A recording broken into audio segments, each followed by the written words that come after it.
Okay, चलिए शुरू करें।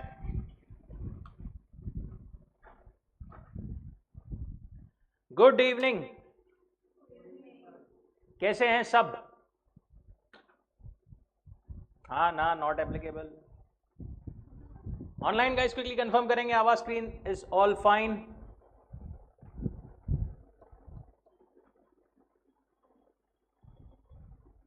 परफेक्ट, चलिए। बिजनेस लॉज, बिजनेस लॉज में क्या पढ़ रहे थे अपन? पहला वाला जो चैप्टर है इंडियन रेगुलेटरी फ्रेमवर्क, ये अपन ने कंप्लीट किया था। Now on to the biggest elephant, Indian contract act. Around 30 से 40 मार्क्स का वेरिएबल आपका जो है वेटेज रहता है। 1/3 ऑलमोस्ट ऐसा समझ लीजिए कि इसका ही वेटेज अपने एग्जाम में रहता है। ठीक है, 9 यूनिट्स है जिसके अंदर बेसिक से लेकर के फर्दर एडवांस कॉन्ट्रैक्ट्स वगैरह इसके बारे में अपने को इंफॉर्मेशन सारी दी गई है। चालू करते हैं। Indian contract act, unit number 1, nature of contract. देखो, इंडियन कॉन्ट्रैक्ट एक्ट बेसिकली ये है क्या? पहले नहीं क्या, कोई भी किसी से भी कोई भी प्रॉमिस करता था, कोई भी करार, ज्याला आपण म्हणतात मराठीमध्ये, ओके, कोई भी प्रॉमिस करता था, कोई भी चीज उसको मतलब करने का बोलता था कि मैं ये करूंगा, और फिर बाद में मना कर देता था, नहीं करूंगा। तो फिर क्या होगा? वहां पर कुछ रेगुलेट करने के लिए कोई चीज नहीं थी। जो भी कॉन्ट्रैक्ट, जो भी प्रॉमिस, जो भी होता था ना, वो कैसे गवर्न होता था उस टाइम पर? उस टाइम पर वो गवर्न होता था as per the Vedas and shastras. जो माइथोलॉजिकली जो हमारे पास में स्क्रिप्चर्स वगैरह सब दिए थे, उसके हिसाब से जो एक कोड ऑफ कंडक्ट हमें बताई गई थी, उसके हिसाब से सब चीजें गवर्न होती थी। In the ancient and medieval time there was no specific law for contract. Hindu laws like Vedas, Dharma, Shastra, Smriti, Shruti were referred to give vivid description of law. During the period of Mauryas, bilateral transactions, free consent on all the terms and conditions were involved. वहां पर भी free consent वगैरह जो अपन आगे पढ़ेंगे, ये सब basic terms थी वहां पर involved, but still they were mainly governed, the code of conduct was mainly governed by the Vedas, Dharma, Shastra, all these things. Mughal rule में अपने अपने रिलीजन के हिसाब से, अपने अपने जो भी माइथोलॉजिकल स्क्रिप्चर्स है, जो भी फॉलो करते हैं लोग, उसके हिसाब से वहां पर कॉन्ट्रैक्ट जो है ये चीज डिफाइन या फिर फॉलो होती थी। मुगल रूल में मोहम्मदीन लॉ ऑफ कॉन्ट्रैक्ट, जहां पर अरेबिक वर्ड अक्द is known as contract and इजाब is known as proposal and कबूल is known for acceptance. Again just ये अपना इंट्रोडक्टरी पार्ट है, नॉट वेरी मच रिलेवेंट।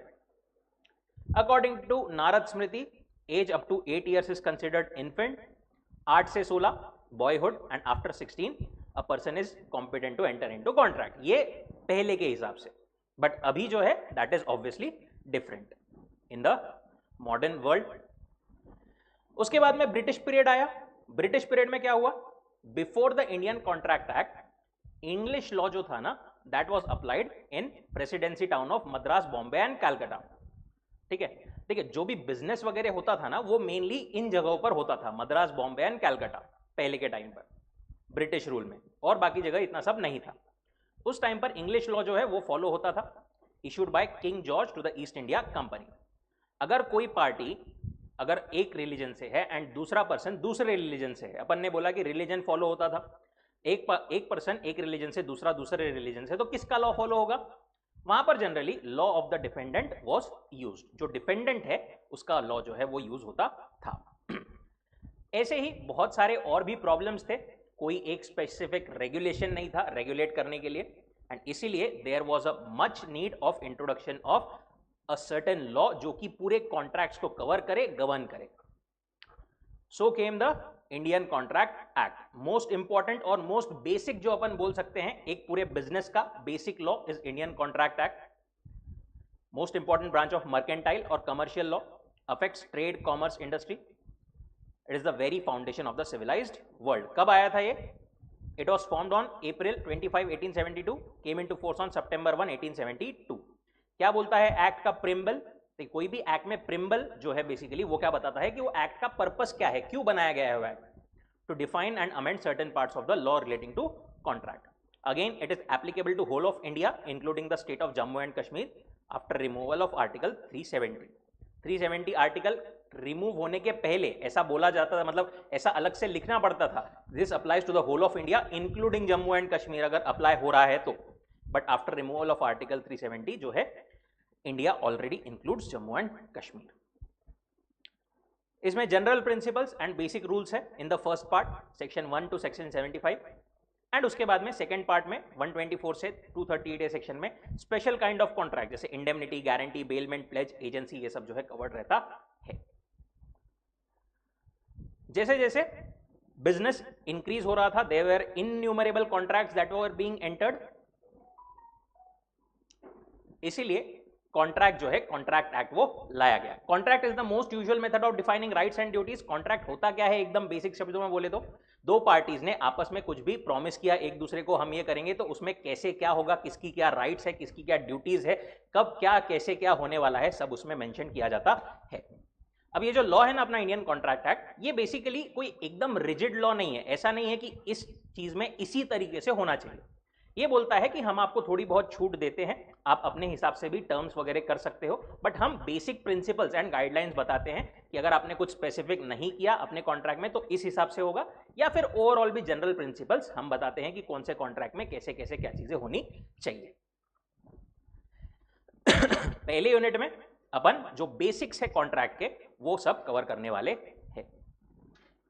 सबसे पहले starting with the word itself, what is a contract. Contract मतलब क्या? It is defined under section 2 clause H of the Indian contract act. कोई भी act के सेक्शन 2 में जनरली डेफिनेशंस होती है, ठीक है. उस एक्ट में जो भी वर्ड्स यूज किए गए हैं उनका मतलब क्या है, उनकी डेफिनेशन जनरली सेक्शन 2 में दी जाती है. कॉन्ट्रैक्ट मतलब an agreement enforceable by law. Contract क्या है? एक कॉन्ट्रैक्ट जो है वो क्या है? It is an agreement which is enforceable by law. enforceability या फिर enforceable by law, इसका मतलब क्या पता है आपको?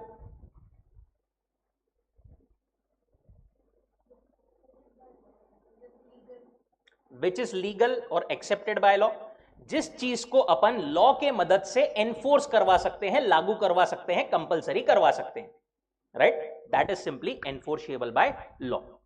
मैंने प्रॉमिस किया, ए ने बी को प्रॉमिस किया कि मैं देखो मशीन बेचूंगा, बाद में उसने नहीं बोल दिया, तो बी क्या है, लीगली उस पर केस कर सकता है और उसको ये परफॉर्म करने के लिए कोर्ट से ऑर्डर दिलवा सकता है, राइट.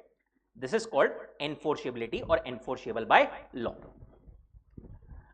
ठीक है, एनफोर्सेबिलिटी तो बेसिक चीज है, नीचे अपने को दी हुई है जो enforceability by law. Agreement to become contract must give rise to legal obligation which means duly enforceable by law. अब आते हैं एग्रीमेंट पर. अग्रीमेंट मतलब क्या? अग्रीमेंट का मतलब अपने को कॉन्ट्रैक्ट एक्ट में ये लोग बोलते हैं every promise and every set of promises forming consideration for each other. Again इसमें क्लासिफिकेशन, एवरी प्रॉमिस और set of promises forming consideration for each other. Again दो important elements कौन से आ गए? Promise and set of promises forming consideration for each other, right? आएंगे अपन एक एक element, अपने को डिटेल में सब कुछ दिया हुआ है, ठीक है. कंसिडरेशन मतलब क्या? एकदम बेसिक अगर अपन बोले तो क्विड प्रो को, समथिंग इन रिटर्न. मैं अगर ए को, बी फॉर एग्जाम्पल कार बेच रहा है तो बी ने उसके अगेंस्ट कुछ देना पड़ेगा. For example 5 lakh rupees. This is what consideration. A के लिए कंसिडरेशन क्या है? 5 लाख रुपए, और बी जो 5 लाख रुपए दे रहा है उसके लिए कंसिडरेशन क्या है? कार जो उसको मिल रही है, ठीक है. कंसिडरेशन भी ठीक है. अब आते हैं प्रॉमिस पर. प्रॉमिस या सेट ऑफ प्रॉमिस, ये क्या बोलता है? इसको फर्दर डिफाइन किया गया है. When the person to whom proposal is made signifies his assent thereto, proposal is said to be accepted. Proposal when accepted becomes a promise. एक प्रपोजल को जब एक्सेप्टेंस मिलता है, there is said to be a promise. Okay, simply promise is nothing but a proposal plus acceptance. ठीक है, तो contract क्या है बेसिकली अभी तक जो अपने को समझा, contract is agreement enforceable by law.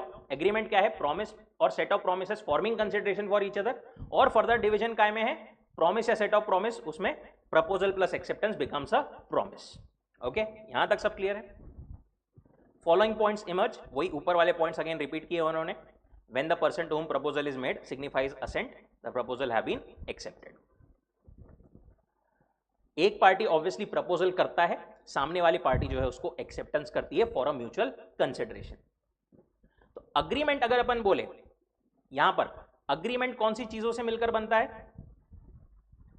Proposal plus acceptance plus consideration, right. Contract अगर मैं बोलूं तो कौन सी चीजों से मिलकर बनता है, proposal plus acceptance plus consideration plus enforceability by law, और simply agreement plus enforceability by law. On elaborating above, contract comprises of reciprocal promises giving rise to a binding contract. दोनों जो है पार्टीज आपस में एक दूसरे को प्रॉमिस कर रही है, प्रॉमिस दैट इज कंसिडरेशन भी एक दूसरे के mutual consideration, mutual promises there in a contract. अब यहां पर एक अपन ने एनफोर्सिबिलिटी का जो पॉइंट देखा था, ठीक है, एनफोर्सेबल बाय लॉ मतलब लॉ के थ्रू अपन उसको लागू करवा सकते हैं.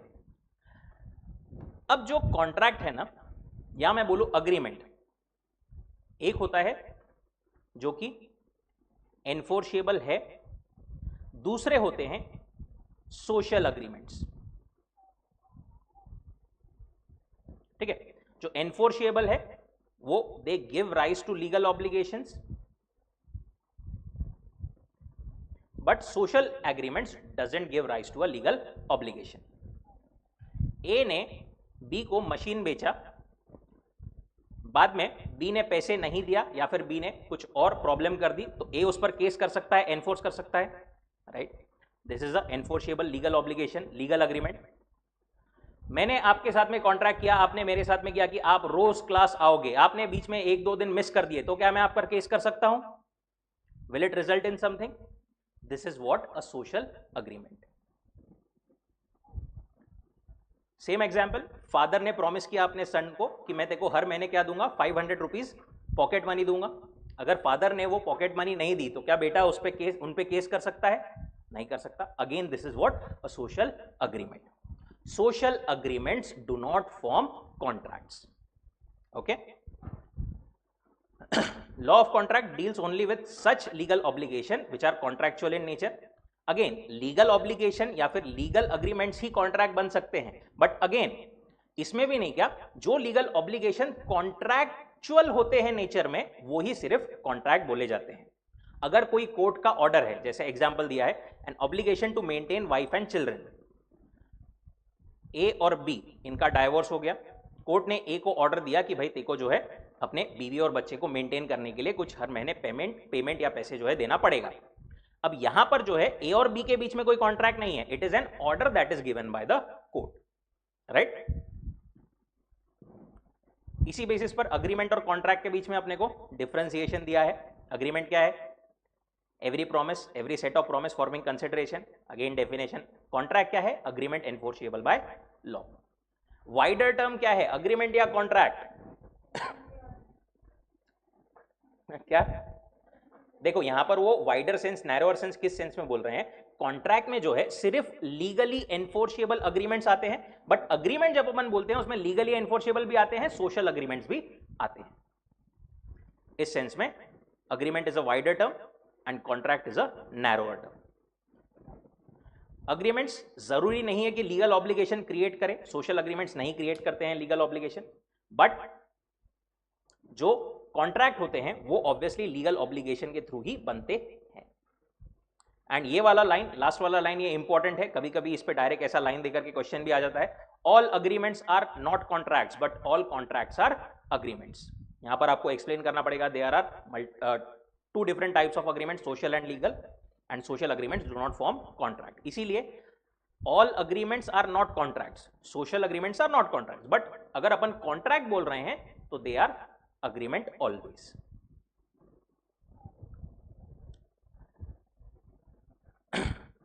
Now essentials of a valid contract. एक कॉन्ट्रैक्ट को वैलिड कहलाए जाने के लिए, एक वैलिड कॉन्ट्रैक्ट बनने के लिए क्या क्या एसेंशियल चीजें होना जरूरी है.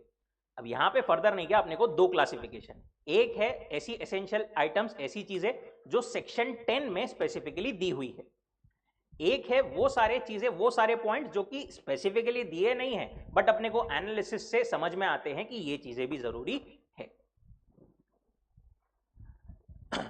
In terms of section 10, all agreements are contracts if they are made by the free consent of the parties competent to contract for a lawful consideration with a lawful objects and not expressly declared to be void.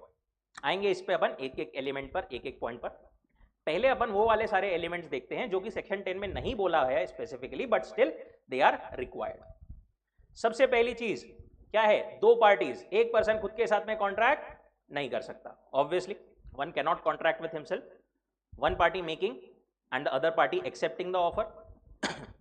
A contract may be made by natural person and by the person having legal existence. ये किसकी बात कर रहे हैं legal existence? मतलब companies, LLPs जिनका एक separate legal existence रहता है वो पर्सन भी कॉन्ट्रैक्ट में एंटर कर सकते हैं.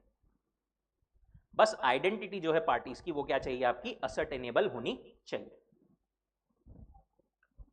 अब इसी से रिलेवेंट नहीं क्या, एक केस लॉ है state of Gujarat versus Raman Lal S and company. ये actually partnership plus contract act का थोड़ा सा मिक्स है. क्या हुआ था, पार्टनरशिप में partners and partnership firm are they same और different? They are one and the same, right. अब वहां पर क्या हुआ, एक पार्टनरशिप फर्म का डिसोल्यूशन हुआ. यहां पर ये जो असेट्स थे वो पार्टनर्स को वापस मिल रहे थे. तो एक ऑफिसर था सेल्स टैक्स का, उसने क्या बोला कि ये जो है बेसिकली ये ट्रांजैक्शन सेल का है और इस पर जो है टैक्स लगना चाहिए.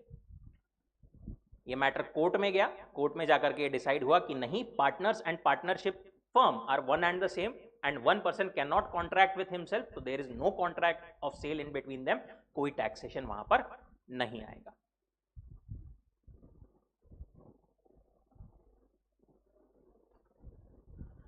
दूसरा, parties must intend to create legal obligation. जो अपन ने बोला, लीगल ऑब्लिगेशन क्रिएट करने का इंटेंशन पार्टीज का होना जरूरी है. इसी बंद करूं, पार्टीज का लीगल इंटेंशन क्रिएट करने का, लीगल ऑब्लिगेशन क्रिएट करने का इंटेंशन होना जरूरी है. There must be an intention on the part of parties to create legal relationship. Social या डोमेस्टिक टाइप के अग्रीमेंट्स एनफोर्सेबल नहीं रहेंगे. इसी से रिलेवेंट एक case law Balfour versus Balfour. क्या था इसमें, एक हस्बैंड ने प्रॉमिस किया था अपने वाइफ को. क्या प्रॉमिस किया था कि मैं तेको हर महीने कुछ तो भी अमाउंट दूंगा. ओके. अब बेचारा हस्बैंड थोड़े दिन के लिए बाहर चला गया, भूल गया वो पे करना. वाइफ को गुस्सा आ गया, उसने डायरेक्ट हस्बैंड पर केस कर दिया. Is it a legal obligation? Not at all. यहां पर कोर्ट ने बोला this is not a legal obligation, this is a social agreement. यहां पर आप जो है हस्बैंड से केस करके कोई चीज रिकवर नहीं कर सकते. सी डेंजर रहता है भाई वाइफ नहीं, मेरे को नहीं मालूम, मैं तो सुन के बोल रहा. I am happily unmarried. Okay. Example 6 भी उसी बेसिस पर अपने को दिया हुआ है. मिस्टर लेखपाल ने प्रॉमिस किया था कि अगर आप सीए पास हो जाओ तो अपने बेटे को, तो मैं आपको 5 लाख रुपए दूंगा. बट पास होने के बाद में अगर मना कर दिया उसके पापा ने, तो वो रिकवर कर सकता है क्या केस करके? नहीं कर सकता. Other formalities to be complied with in certain cases. और भी सर्टेन कुछ फॉर्मेलिटीज होती है. देखो क्या बोलते हैं वो, जो कॉन्ट्रैक्ट है ना, आप ओरली भी कर सकते हो, आप रिटर्न में भी कर सकते हो, दोनों भी चलेगा.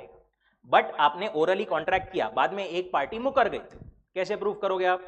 इट इज एडवाइजेबल कि जनरली आप जो कॉन्ट्रैक्ट है वो राइटिंग में करो. It may be written, legally देखे तो रिटर्न भी चलेगा, ओरल भी चलेगा. There is no difference between written contract and the contract made by word of mouth. But the interest of the parties contract must be written.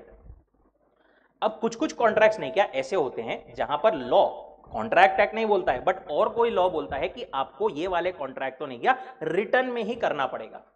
जैसे immovable properties के transaction, आप कोई घर वगैरह बेचते खरीदते हो इमूवेबल प्रॉपर्टी, तो उसका वहां पर उसका जो लॉ है वो बोलता है कि वो स्पेसिफिकली राइटिंग में ही चाहिए। इस केस में फिर in that case certain contracts all those formalities have to be complied. वैसे ही इंश्योरेंस का कॉन्ट्रैक्ट भी बोलता है कि वो रिटर्न ही चाहिए, प्लस कभी कभी रजिस्ट्रेशन जरूरी होता है कोई कोई एक्ट्स में। अब कॉन्ट्रैक्ट कर रहे हो तो जैसे इमूवेबल प्रॉपर्टी की बात करी अपन ने, वो सारी फॉर्मेलिटीज आपको उन लॉस के अंदर कंप्लीट करना, कंप्लाई करना जरूरी है।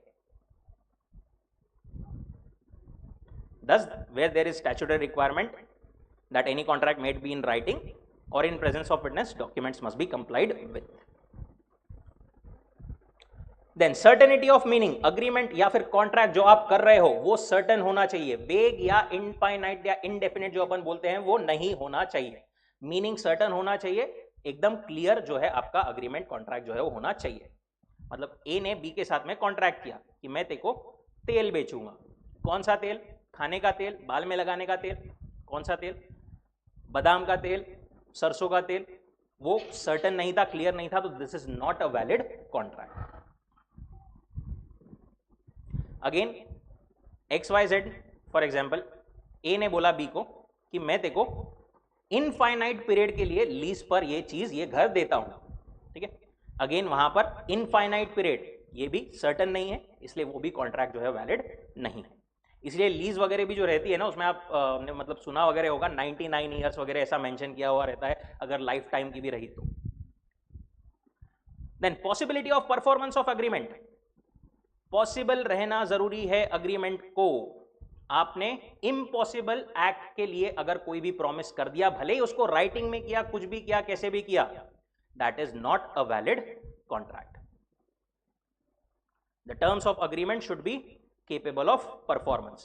Agreement to do an act impossible in itself cannot be enforced. मैं तुम्हारे लिए चांद तारे तोड़ लाऊंगा, ये सब फालतू बातें, कॉन्ट्रैक्ट नहीं है ये। ओके, ए बोलता है बी को कि मैं मैजिक से ट्रेजर डिस्कवर कर लूंगा। Again this is not possible and hence not a valid contract.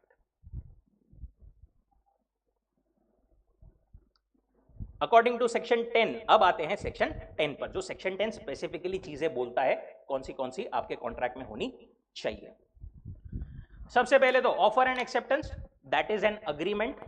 Okay, offer and acceptance वो भी काय के साथ में? कंसिडरेशन के साथ में। Agreement is the first essential element and agreement क्या बोलता है? Every promise and every set of promise forming consideration for each other. और अग्रीमेंट कैसे बनता है? Offer and acceptance. इसलिए सबसे पहली चीज ऑफर एंड एक्सेप्टेंस तो होना जरूरी है। दूसरी चीज फ्री कंसेंट। सबसे पहले तो फ्री कंसेंट में से कंसेंट मतलब क्या? कंसेंट मतलब व्हेन टू पर्सन, हाँ बोलिए, not permission, not in that sense, not in that sense consent मतलब बेसिकली कंसेंट मतलब when two parties agree upon the same thing in the same sense. दोनों पार्टीज जो है आपस में एक ही चीज पर अग्री करती है, तो यहां पर उसको बोलते हैं अपन consent. When they agree upon the same thing in the same sense, that is identity of minds. A बोल रहा है मैं तेको कार बेच रहा हूं, ठीक है, ए ने प्रॉमिस किया बी को कि मैं तेको कार बेच रहा हूं। ए को लग रहा है, ए के पास में 4 कार है, ए को लग रहा है कि वो ब्लैक वाली कार बेच रहा है, बी को लग रहा है कि वो रेड वाली कार खरीद रहा है। यहां पर कंसेंट नहीं है, because identity of minds is not there. इसी को अपन बोलते हैं कंसेंसस एड आइडम। अच्छा, कंसेंट होना जरूरी है। दूसरी चीज कंसेंट कैसी चाहिए? फ्री। फ्री मतलब it should be not caused by coercion, undue influence, fraud, misrepresentation और मिस्टेक। ये सब क्या है चीजें हैं? ये सब चीजें आएगी अपने को यूनिट नंबर 3 में। ठीक है, बेसिकली फोर्सफुली, जबरदस्ती, अनड्यू इन्फ्लुएंस से ब्लैकमेल करके वगैरह कुछ करके आपने अगर कंसेंट ली है तो वो फ्री कंसेंट नहीं मानी जाएगी। कंसेंसस एड आइडम होने के लिए अपने को लैंग्वेज जो है कॉन्ट्रैक्ट की कैसी रखनी पड़ेगी? क्लियर, एकदम प्रॉपरली ड्राफ्टेड रहनी जरूरी है। जैसे ए ने, अपन ने एग्जाम्पल देखा, ए ने सोचा रेड कार, बी ने समझा black car, there is no consensus in that case. Third is capacity of the parties. There are three main qualifications or basically eligibility criteria for making a contract. ये तीन criteria fulfil हुए तो ही person eligible रहेगा, capable रहेगा to enter into a contract. It means the legal ability of a person to enter into a valid contract. कौन सी चीजें? सबसे पहले तो एज ऑफ मेजॉरिटी. जो पर्सन है वो क्या चाहिए? मेजर होना चाहिए. मेजर मतलब कितना एज? 18 और अबव. दूसरा, साउंड माइंड का चाहिए. लोगों पे आते जाते पत्थर फेंकने वाला नहीं चलेगा. ओके, साउंड माइंड का स्थिर बुद्धि वाला पर्सन चाहिए जो कि कॉन्ट्रैक्ट के नुआंसेस पूरे तरीके से समझ सके. और तीसरा, not disqualified from contract. Qualification ए तो अपने को 18 ईयर्स पता है. दूसरा वाला साउंड माइंड का होना चाहिए in his senses so as to understand the implications. अब देखो यहां पर जो पर्सन मेंटली अनस्टेबल है वो तो आएगा ही, प्लस अगर कोई नशे में है, कोई इंटॉक्सिकेटेड पर्सन है, तो वो भी उस टाइम के लिए एलिजिबल नहीं रहेगा कॉन्ट्रैक्ट करने के लिए. A lunatic, idiot, drunken person or under the influence of some intoxicant is not supposed to be a person of sound mind. तीसरा qualification, should not be disqualified by a status. कुछ persons जो है ना वो specifically law से disqualified होते हैं कि आप कॉन्ट्रैक्ट नहीं कर सकते. जैसे एलियन एनिमी. एलियन एनिमी मतलब ऐसी कोई कंट्री का पर्सन जिस कंट्री के साथ में अपने कंट्री का वॉर चल रहा हो, that is alien enemy. Foreign sovereigns, foreign के कुछ पर्सन्स, कुछ डेलीगेट्स के साथ में लॉ बोलता है आप कॉन्ट्रैक्ट नहीं कर सकते. तीसरा, कन्विक्ट्स, मुजरिम, ओके, दे आर डिस्क्वालिफाइड. अगर नॉन कॉम्पिटेंट पर्सन के साथ में आपने कॉन्ट्रैक्ट एंटर किया तो वो वैलिड कॉन्ट्रैक्ट नहीं रहेगा.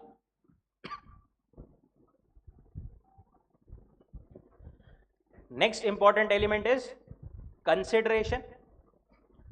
Consideration is what? Quid pro quo, that is something in return. Contract में there has to be consideration. एक हाथ दे दूसरे हाथ ले. Something in return should be there. Exact equal value का रहना जरूरी नहीं है, बट कुछ तो भी चाहिए in return. A valuable consideration may consist either in some right, interest, profit or benefit to one party or some forbearance, detriment, loss, responsibility given, suffered, undertaken by the other. देखो basic form of consideration तो अपने को पता है. ए ने B को car बेचा, B ने ए को पैसे दे दिया, ठीक है. इसके अलावा ये क्या बोल रहे हैं? Right, interest, profit, benefit. For example Netflix. Netflix का सब्सक्रिप्शन आप पैसे देते हैं, नेटफ्लिक्स वाले क्या देते हैं अपने को कंसिडरेशन में?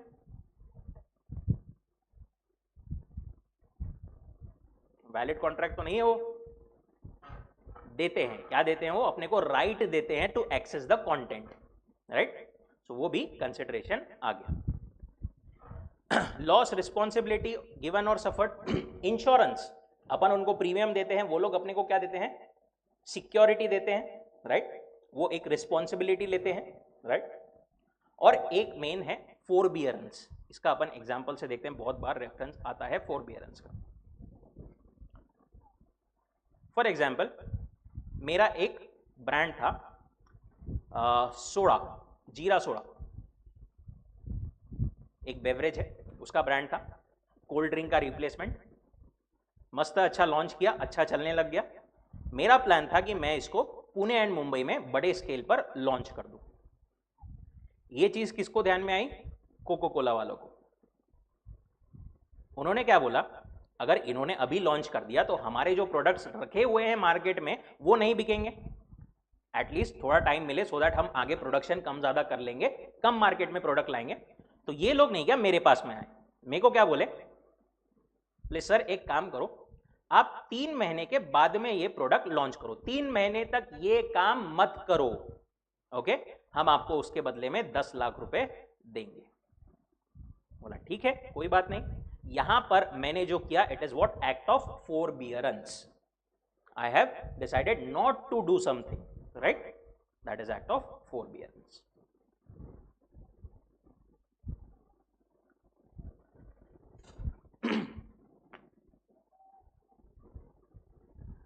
Then lawful consideration and object, आपके कॉन्ट्रैक्ट का जो ऑब्जेक्ट है और कंसिडरेशन है दोनों भी क्या होना चाहिए, लॉफुल होना चाहिए, लॉफुल होना जरूरी है।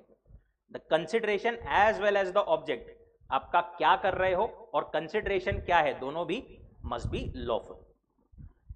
Section 23 states, which is it is if it is prohibited by law or it is such that it would defeat the provisions of law, it is fraudulent or involves injury to the person, property of another, or it is immoral or opposed to public policy, then it is not valid. ये सब क्या terms है, immoral, oppose to public policy, ये सब अपने को again आएगा unit number 3 में और डिटेल में। बेसिकली लॉ के अगेंस्ट अगर कुछ भी है तो वो वहां पर वैलिड नहीं है। ए ने बी के साथ में कॉन्ट्रैक्ट किया कि चल अपन दोनों मिलकर के चोरी करते, this is not a valid contract, क्योंकि यहां पर ऑब्जेक्ट क्या है, अनलॉफुल है। ए ने बोला मैं तेको अपना घर बेचता हूं, बदले में तू मेरे को 10 kg ड्रग्स दे दे, अगेन यहां पर कंसिडरेशन इज इलीगल, अनलॉफुल, ये वैलिड नहीं है। And lastly, not expressly declared to be void, an agreement entered into must not be which law declares to be either illegal और वॉइड। अगर आपका इलीगल अग्रीमेंट जो law ने specifically बोला है कि ये अग्रीमेंट आप नहीं कर सकते, वो अग्रीमेंट आपने किया तो भी वो जो कॉन्ट्रैक्ट है वो वैलिड नहीं रहेगा, वो क्या रहेगा, वॉइड अग्रीमेंट रहेगा। अ void agreement is the one without any legal effects, जैसे थ्रेट टू कमिट मर्डर, किसी को मर्डर करने की धमकी देना, डिफेमेटरी स्टेटमेंट्स किसी के अगेंस्ट पब्लिश करना, या फिर कोई और चीज इलीगल इन नेचर करना, किसी को ट्रेड करने से रोकना, किसी को लीगली मैरी करने से रोकना, all these things are what expressly declared void. यहां तक सब लोग मेरे साथ में है क्या? ओके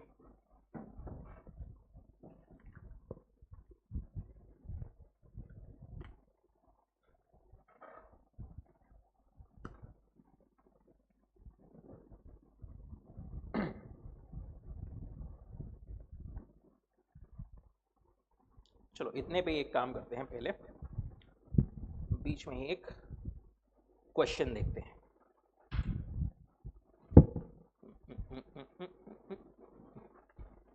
बुक्स निकालेंगे सब,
विजिबल नहीं होगा ना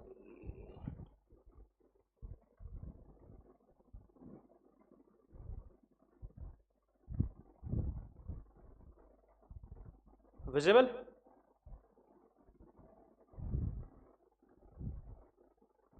this is your question. Mister Ramesh promise to pay, चलिए आप ही पढ़िए, आप ही answer.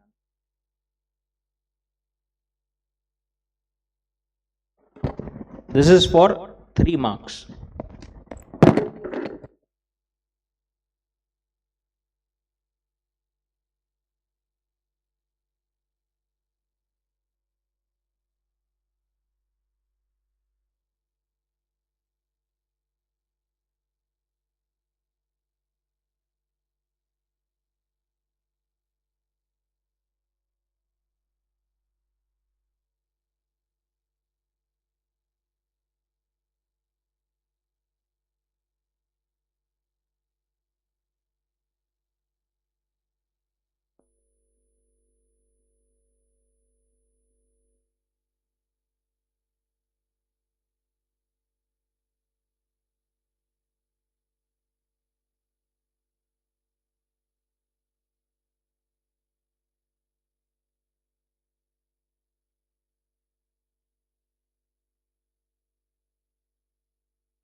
1 more minute.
Okay, stop.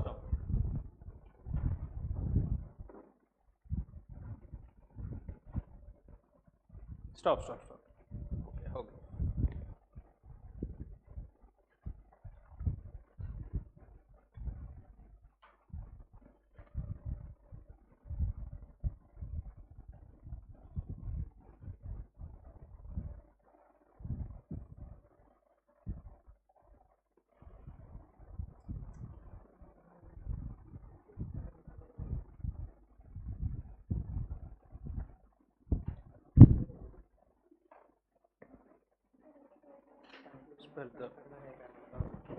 Conclusion करना रहेगा.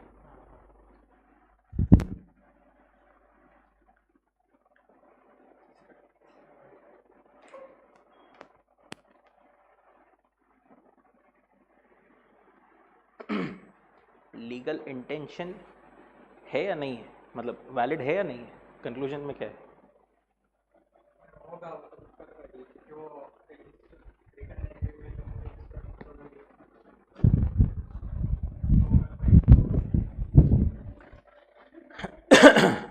क्या बोल रहे हैं वो? मिस्टर रमेश ने प्रॉमिस किया अपने वाइफ को, मिसेस लाली को 50,000 रुपए पे करने का, so that she can spend the sum on her 38th birthday. Mrs Lali ने क्या किया? बोला कि रिटर्न अग्रीमेंट करो, अगर तुम मुझसे सच में प्यार करते हो तो. रिटर्न अग्रीमेंट करवाया और उस अग्रीमेंट को रजिस्टर भी करवा लिया under the law.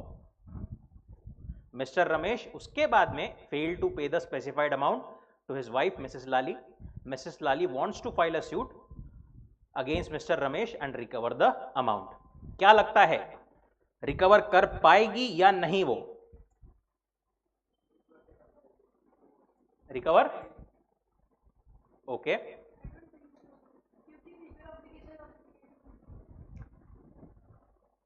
Correct answer is कि वो she would not be able to recover the amount.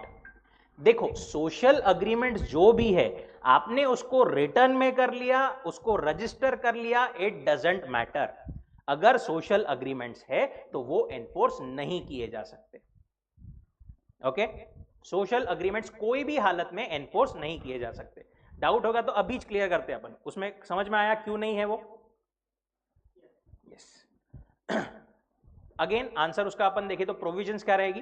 Parties must intend to create legal obligation. There must be an intention on the part of parties to create legal relation between them. Parties का intention ये रहना चाहिए कि आपस में legal relation create हो. Social या domestic type of agreements are not enforceable in court. Facts again, case का अगेन रिपीटेशन. मिस्टर रमेश ने प्रॉमिस किया था टू पे 50,000. उसके बाद में subsequently Mr. Ramesh failed to fulfill. In the given circumstances, wife will not be able to recover as it was a social agreement. आप एक लाइन इसमें एडिशनल और लिख सकते हो, that writing being the contract being in written format and registered doesn't make a difference and it will still be a what?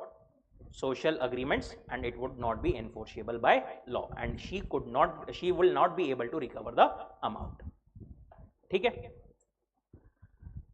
Again concept सही ने major, मतलब कॉन्सेप्ट अपने को थोड़ा बहुत ध्यान में आ गया.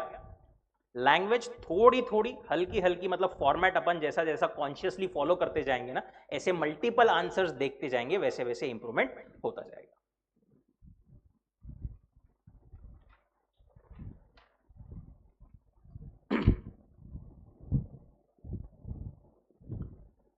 चलिए वापस आते हैं इंडियन कॉन्ट्रैक्ट एक्ट पर। अच्छा बाय द वे, आप लोग पेन कौन सा यूज करते हो सब? Gel, gel, ball pen, ball pen, ball pen. ठीक है, अगर आपका शुरुआत से उस पर कंफर्ट बना हुआ है, पहले से आपकी स्पीड उससे है तो अच्छी बात है, but generally it is observe कि जेल पेन से जो है ना थोड़ी स्पीड फास्ट होती है। ओके, ट्राई करके देखिए, अगर लगता है तो बहुत अच्छी बात है, नहीं है तो कंटिन्यू विद द सेम। आपको अगर इससे स्पीड आ रही है, प्रॉपर आ रही है, उससे थोड़ी बहुत क्या अपनी राइटिंग भी थोड़ी सी इंप्रूव होती है, ऐसा जनरल ऑब्जर्वेशन होता है। ओके, यानी किसी की खराब है ये नहीं बोल रहा मैं, बट ओवरऑल आपको जो है जेल पेन थोड़ा बेटर रहता है। बॉल पेन भी चलेगा, कोई इसमें इशू नहीं है, बट एक बार see for yourself which works for you. चलिए, types of contract. Types of contract basically इसके 3 बेसिस पर हमको क्लासिफिकेशन दिए हैं। On the basis of validity enforceability, दूसरा on the basis of formation, तीसरा on the basis of performance. On the basis of validity enforceability पहले अपन देखते हैं, what are the various types और क्लासिफिकेशन ऑफ कॉन्ट्रैक्ट। सबसे पहला है वैलिड कॉन्ट्रैक्ट, जो कंप्लीटली वैलिड है, सारे एलिमेंट्स उसमें मौजूद है, कोई दिक्कत की बात नहीं है। It is binding and enforceable, contains all essential elements. दूसरा होता है वॉइड कॉन्ट्रैक्ट। वॉइड कॉन्ट्रैक्ट मतलब क्या? जो कि एनफोर्सेबल नहीं है, it is a invalid contract. Simply a contract which ceases to be enforceable by law becomes a void contract when it ceases to be enforceable, or one which cannot be enforced, और simply जो कि invalid contract है या फिर valid contract नहीं है, that is what void contract।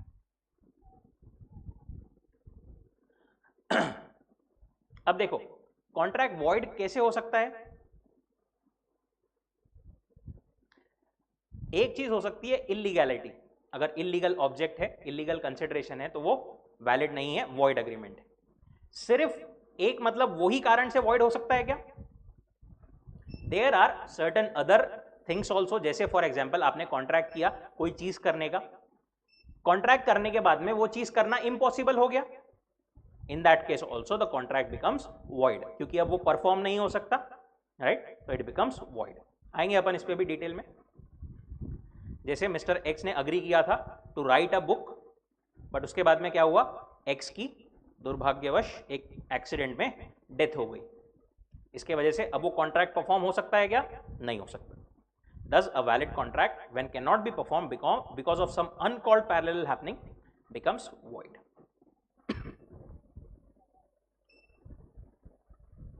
Actually जो void contract है ना, अपन उसको contract नहीं बोलना चाहिए, बट फिर भी उसको जस्ट आइडेंटिफिकेशन के लिए अपन void contract बोलते हैं। तीसरा है voidable। voidable मतलब क्या? क्या पता है आपको voidable के बारे में? voidable कॉन्ट्रैक्ट एक ऐसा कॉन्ट्रैक्ट होता है, voidable में void आ रहा है तो void जैसा तो कुछ रहेगा, बट voidable क्यों? Because it can be made void और it can be enforced only at the option of one party. दो पार्टीज है कॉन्ट्रैक्ट में, एक पार्टी के ऑप्शन पर ही वो कॉन्ट्रैक्ट, उसके पास में ऑप्शन है, we call him aggrieved party. जिस पार्टी के साथ में गलत हुआ है, फॉर एग्जाम्पल ए ने बी के साथ में कॉन्ट्रैक्ट किया था, ए ने बी को बोला कि तू मेरे को कार बेच दे, ओके, तेरी कार बेच दे 10 लाख वाली 1 लाख रुपए में। बी ने बोला ऐसे कैसे 1 लाख रुपए में? ए ने गन निकाल के रख दी, बोले अब बेचेगा या नहीं? बोले बिल्कुल ले जा, फ्री में ले जा। यहां पर बी ने जो कॉन्ट्रैक्ट किया दैट वाज अंडर कोएर्शन, जबरदस्ती किया था। इस केस में contract is what? Voidable at the option of B, at the option of B, right. B चाहे तो इसको कोर्ट में जाकर के कैंसिल करवा सकता है, बी चाहे तो इसको कंटिन्यू कर सकता है। Agreement enforceable at the option of one or more parties but not at the option of other or others is voidable contract। This in fact one of the parties is in a position to legally entitled to or authorized to avoid performing the contract. अब voidable कौन से cases में हो सकता है contract? सबसे पहला तो when the consent is not free. अगर कंसेंट जो है, जैसा अपन ने अभी एग्जांपल देखा, अगर कंसेंट फ्री नहीं है, यहां पर कोएर्शन का एग्जांपल था ये, बट बेसिकली अगर आपकी कंसेंट जो है वो फ्री नहीं है, जबरदस्ती आपने कोई कॉन्ट्रैक्ट में एंटर किया है, तो वो आपके ऑप्शन पर वॉइडेबल रहेगा. दूसरा, when a person promises to do something but the other person prevents him. A ने बी के साथ में कॉन्ट्रैक्ट किया, ए ने बोला बी को कि मैं तुम्हारा घर जो है पेंट करके दूंगा, ठीक है. अब ए आया कॉन्ट्रैक्ट परफॉर्म करने के लिए, बट बी जो है उसको बता ही नहीं रहा कि कहां पर पेंट करना है, क्या करना है, उसको रोक रहा है कॉन्ट्रैक्ट परफॉर्म करने से, तो कॉन्ट्रैक्ट क्या हो जाएगा? Voidable at the option of A, right. इन्होंने जो एग्जांपल दिया है वो एग्जैक्टली ये वाले पॉइंट से नहीं बैठता है, but still there is a contract between A and B to sell a car of A to B 2 lakh rupees के लिए. On the due date A asked B that he does not want to sell. It is case of actually breach basically. यहाँ पर here contract is voidable at the option of B. तीसरा, when a party promised to perform within a specified time could not do that. A ने promise किया था B को, मैं तेको 6 महीने में घर बना करके दूंगा, 9 महीने हो गए अभी तक घर आया ही नहीं. उस केस में बी जो है, बी चाहे तो क्या कर सकता है? कॉन्ट्रैक्ट को कैंसिल कर सकता है. Voidable at the option of B. उसी बेसिस पर वॉइड और वॉइडेबल में अपने को डिफरेंशिएशन दिया हुआ है थोड़ा सा.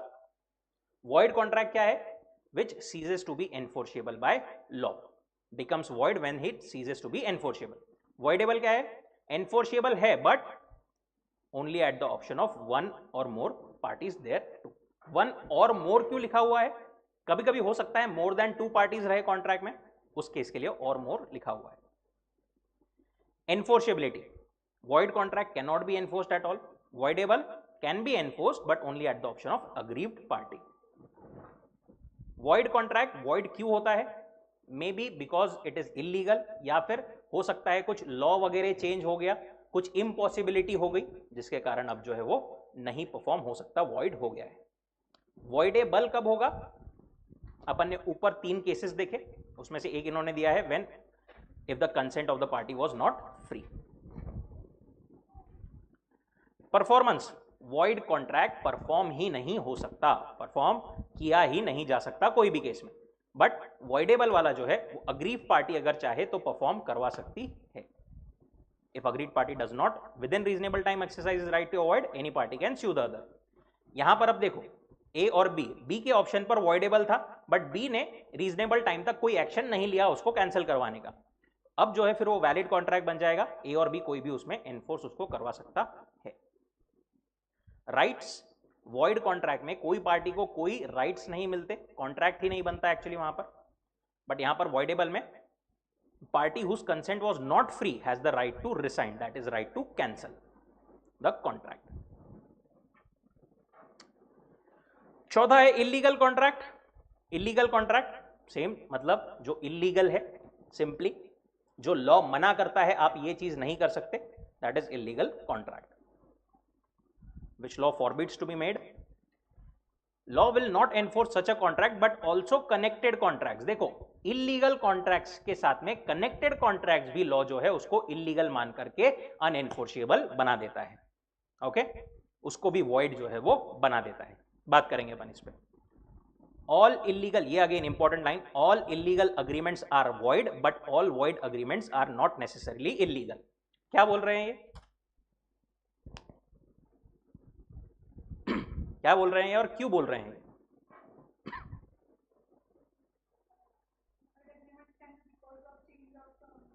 वॉइड अग्रीमेंट जो है वो सिर्फ इलीगलिटी के वजह से नहीं होता, और भी कारणों की वजह से वॉइड हो सकता है.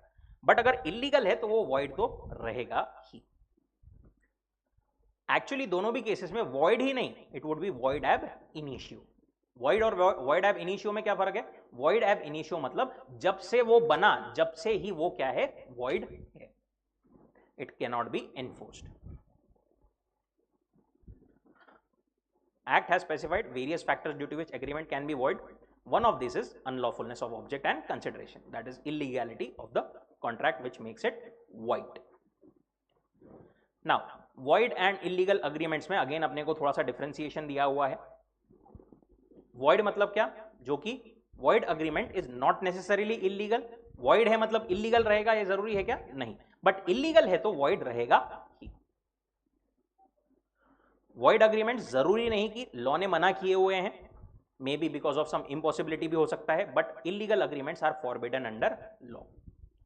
पनिशमेंट, वॉइड अग्रीमेंट, अगर अग्रीमेंट वॉइड हो गया तो जरूरी नहीं कि पार्टीज को कोई पनिशमेंट वगैरह होगी, बट इलीगल अग्रीमेंट्स में definitely they are liable for punishment. And last point is collateral agreements. इसके बारे में अपन बात कर रहे थे. देखो ए और बी के बीच में कॉन्ट्रैक्ट हुआ, ठीक है. ए ने क्या बोला कि तू नहीं क्या, मेरे को मेरे घर के बाहर, ए ने बी को बोला तू मेरे घर के बाहर एक गार्डन है, उस गार्डन को प्रॉपर रीडिजाइन करके दे दे. ओके, अगर तूने वो रीडिजाइन करके दे दिया तो मैं तेरे को उसके लिए 1 लाख रुपीस दूंगा, और तेरे भाई को एक बिल्डिंग का पेंटिंग का कॉन्ट्रैक्ट दूंगा to C brother. Okay, now ये जो कॉन्ट्रैक्ट है between A and C painting करने का, वो इससे कनेक्टेड है ए एंड बी से. अब क्या हुआ, ये जो जगह थी ना वो गवर्नमेंट ने अतिक्रमण में उठा ली. ओके, अब ये कॉन्ट्रैक्ट परफॉर्म हो सकता है क्या ए और बी का? नहीं, वो क्या हो गया, वॉइड हो गया बिकॉज ऑफ इम्पॉसिबिलिटी. बट इससे कनेक्टेड जो कॉन्ट्रैक्ट है वो वॉइड नहीं होगा, इट कैन बी परफॉर्म अगर वो चाहे तो. बट अगर अपन इलीगल में देखें, ए ने बी को बोला कि तू मेरे को 10 kg ड्रग्स दे दे, मैं तेरे को 10 लाख रुपए दूंगा, प्लस तेरे भाई को सी को पेंटिंग का कॉन्ट्रैक्ट दूंगा. अब यहां पर क्योंकि ये मेन अग्रीमेंट इलीगल है तो ये ए और सी का भी अग्रीमेंट क्या हो जाएगा, इलीगल हो जाएगा. Got it? यस और नो? इलीगल अग्रीमेंट से कनेक्टेड सारे कॉन्ट्रैक्ट्स भी इलीगल हो जाएंगे, बट वॉइड से कनेक्टेड सारे कॉन्ट्रैक्ट्स वॉइड हो जाए ऐसा जरूरी नहीं है.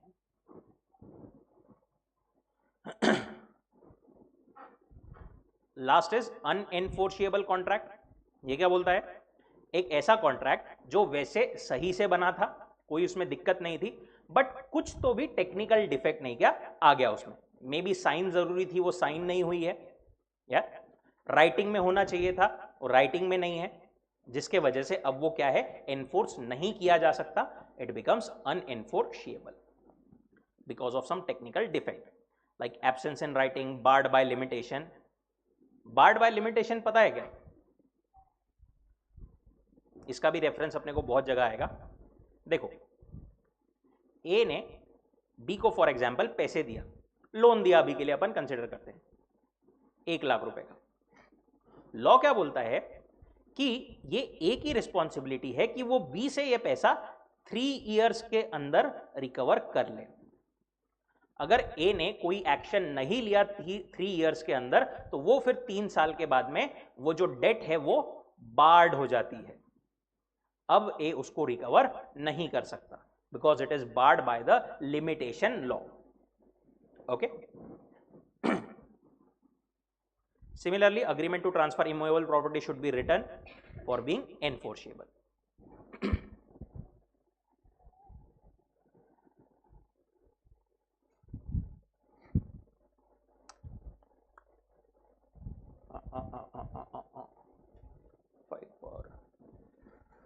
ठीक है, on the basis of formation of contract or on the basis of performance of contract, ये अपन देखेंगे कल. अभी एक और क्वेश्चन.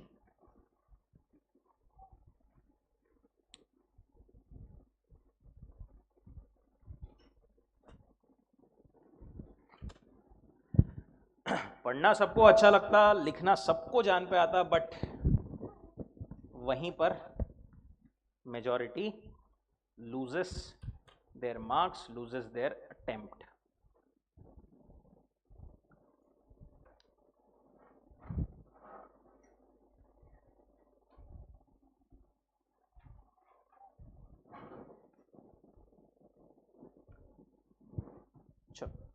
ज्यादा बड़ा नहीं, डायरेक्ट वाले ही लेते हैं.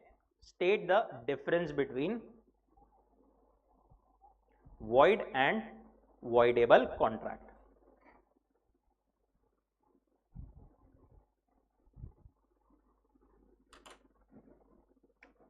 4 marks.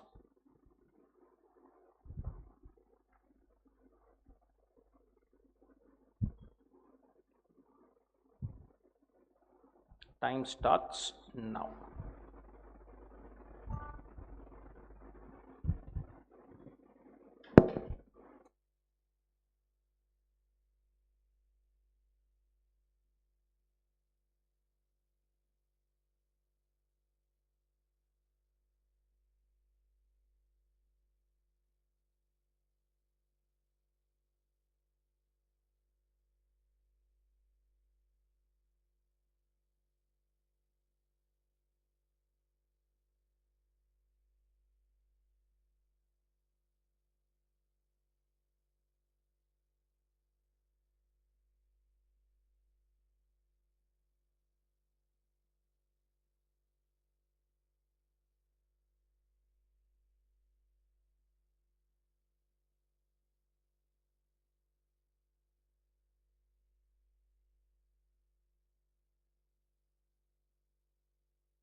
Last minute.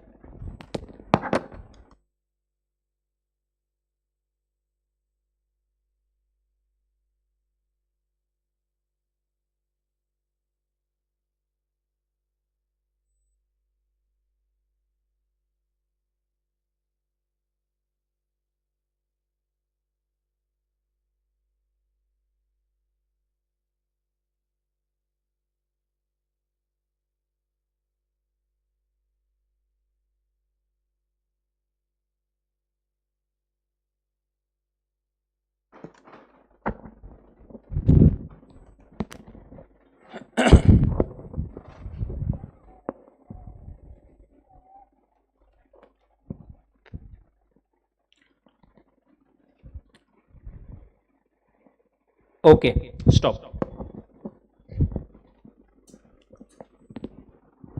कितने पॉइंट्स हुए? 2, 3, 4। डायरेक्ट क्वेश्चंस में अगेन एक या दो, मैक्सिमम दो। एक जनरली एक्सपेक्टेड है कि डिफरेंस बिटवीन कहीं ना कहीं से आता है जनरली पेपर में, कोई कोई अटेम्प्ट में ऐसा भी हो ना भी आए, बट जनरली एक जो है डिफरेंस बिटवीन आता है। ओके, अब अपने को मेनली फोकस वो वाले डिफरेंसेस पे करना है जिसमें एटलीस्ट 4, 5, 6, 7 पॉइंट्स है, राइट? जिसमें एक दो पॉइंट्स है वैसे भी कॉन्सेप्चुअली पढ़ करके थोड़ा ध्यान में रह जाता है। ऐसा नहीं बोल रहा मैं कि वो आ ही नहीं सकता, बट वो वैसे भी याद करना कंपेरेटिवली इजी होता है। बट जो इंपॉर्टेंट है, जो अपन मार्क भी अभी करते जाएंगे थ्रू आउट अवर कोर्स, वो वाले आपको डेफिनेटली लर्न, तो मैं एग्जैक्टली लर्न नहीं बोलूंगा, बट मल्टीपल रीडिंग्स आपको उसकी करनी है, राइट? डिफरेंशिएशन आपको जो लिखना है वो इसी फॉर्मेट में लिखना है जो अपन पहले से फॉलो करते आए हैं, टी टेबल फॉर्मेट। शुरुआत में बेसिस अगर आपको याद है, और क्वेश्चन में भी मतलब बेसिकली वो आंसर में दिया हुआ है और आपको याद है, डेफिनेटली बेसिस लिखना ही है। Okay, void voidable contract. एक और टाइम बचाने के लिए, अगर आपके पास में टाइम कम है, आपका पेपर पूरा नहीं हो रहा है, तो पेंसिल स्केल लेकर के वो टेबल बनाने के पीछे मत जाओ, डायरेक्टली आपने पेन से एक बार ऐसा पेज फोल्ड करके निकाल दिया तो भी चलेगा फॉर द टाइम बिंग। ठीक है, अभी एक बार का लिख लेना, लास्ट में देखना टाइम बचा तो स्केल पेंसिल है ही अपने पास में, नहीं बचा तो वहां पर पेन से भी आपने हाथों हाथ कर दिया तो चलेगा। वॉइड एंड वॉइडेबल क्या क्या डिफरेंसेस है, एक बार वापस से रिकॉल कर लेते हैं। सीजेस टू बी एनफोर्शिएबल, जब कॉन्ट्रैक्ट जो है when it ceases to be enforceable it becomes void. Voidable क्या है? Enforceable at the option of one or more parties. Enforceability, void contract can not be enforced, but voidable enforceable only at the option of agreed party. Causes क्या होते हैं void के? Due to changes in law or changes in circumstances, right? But voidable because of consent was not free. ये एक उन्होंने दिया हुआ है, आप इसमें जो बचे हुए ऊपर के दो थे वो भी लिख सकते हो। Performance, void contract cannot be performed, हो ही नहीं सकता, but voidable can be performed by the aggrieved party if he wishes to do so. Rights, void contract में आपको कोई right नहीं मिलेगा, but voidable में party whose consent was not free may get certain rights. ठीक है, यहां तक कोई डाउट, कोई दिक्कत? रुकते हैं फिर यहां पर आज के लिए। प्रैक्टिस आपको करनी है घर पर।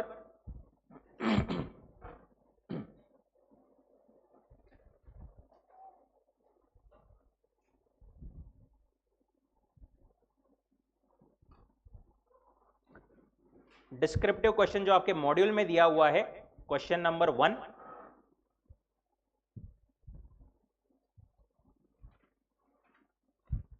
देन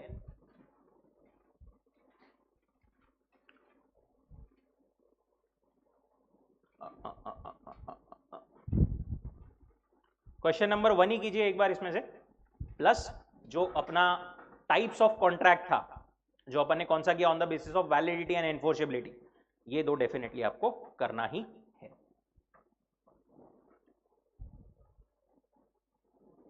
प्लस इसकी जो क्वेश्चन बैंक है, मोस्टली शुरुआत के 2-1 यूनिट्स की आपको मैं सॉफ्ट में भी शेयर कर दूंगा, क्योंकि वो बुक दी हुई है, उसको थोड़ा 2-3 दिन हो सकता है अभी टाइम लगे, तो वो आने तक आपको सॉफ्ट में ये दे देते हैं। चलिए, thank you so much, take care, good night.